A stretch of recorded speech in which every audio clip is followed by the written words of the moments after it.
Oh, pareho na kami ng ulo, ha? Ayan ang aming ano dito. Mga pugitos. Oh, kita. Laki ng muscle. Sumisiksik daw sa bading. Yan ang pangalawang ano. Good morning, hindi bad morning. Oh, ito po yung gata, guys. At ito po yung sapal niya. So, wag natin itapon to, guys, kasi malaking pakinabang yan. Dahil may nilaga po tayong kamuting baging, gagawa po tayo ng bukayo para doon sa kamuting baging. Isangag-sangag lang po natin dito, guys. Sa mahinang kawali. Ay, mahinang kawali. Mahinang apoy. Nabuing na mahinang kawali. May kawali palang mabilis. Mahinang apoy pala. Huwag lakasan para hindi masunog ang ating sapal na niyog. Okay.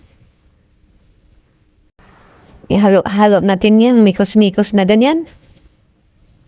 Antayin lang natin na lumabas yung aroma. Oh, mabango na. So, pwede natin ilagay ang asukal o sugar. Tsansa na lang, guys. Tsansahin na lang natin hanggang tumamis. Tansa.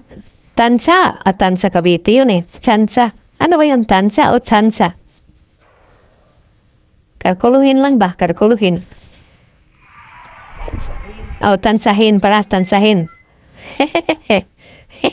Di na marunong manorya. Yan. Mikos-mikos lang hanggang maging bukayo na yan siya. So, ayan, ipakita po natin yung ating nilagang kamuti. Pwede rin nilagang balanghoy o nilagang saging. Masarap yan siya. Pwede rin sa putumaya. Ilalagay din namin yan sa putumaya. Di ba walang sayang ng niyog? Lahat nagagamit simula sa ugat hanggang udlok, murang dahon pala. Okay, guys, kunting mikos na lang yan. Mikos na lang konti. Oh, okay na. Bukayo na yan. So, tatapusin na natin to. Okay na to. Yan lang magtatapos ang bukayo para sa nilagang kamuti. Musok-usok na, oh. Medyo kumapit na yung asukal, oh. Pwede na yan. Pwede na. Okay na. Gana ka. So, atin ang panguin para mailagay na po doon sa ating nilagang kamuti. O, dito guys, oh. Ang nilagang kamuti, budmura na natin ang ginawa nating bukayong sapal.